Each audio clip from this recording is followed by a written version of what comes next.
Poglejmo, kaj nam pravi apostol Pavel. Bil je preganjan, zaprt, tepen. A v Rimljanom 6. poglavje 5. vrstica pravi: upanje pa ne osramoti, ker je Božja ljubezen izlita v naša srca po svetem duhu, ki nam je bil dan.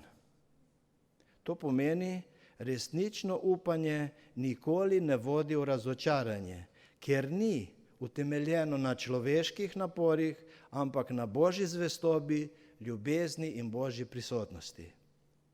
Upanje je sidro naše duše. V Hebrejcem 6. poglavje 19. vrstica beremo: to upanje je za nas varno in zanesljivo sidro duše. Kaj dela sidro v našem življenju? Sidro ne prepreči viharja, ampak prepreči, da bi nas vihar odnesel stran. Tako tudi upanje ne odstrani preizkušnje, ampak nas drži, da pri Bogu, da ne izgubimo smeri.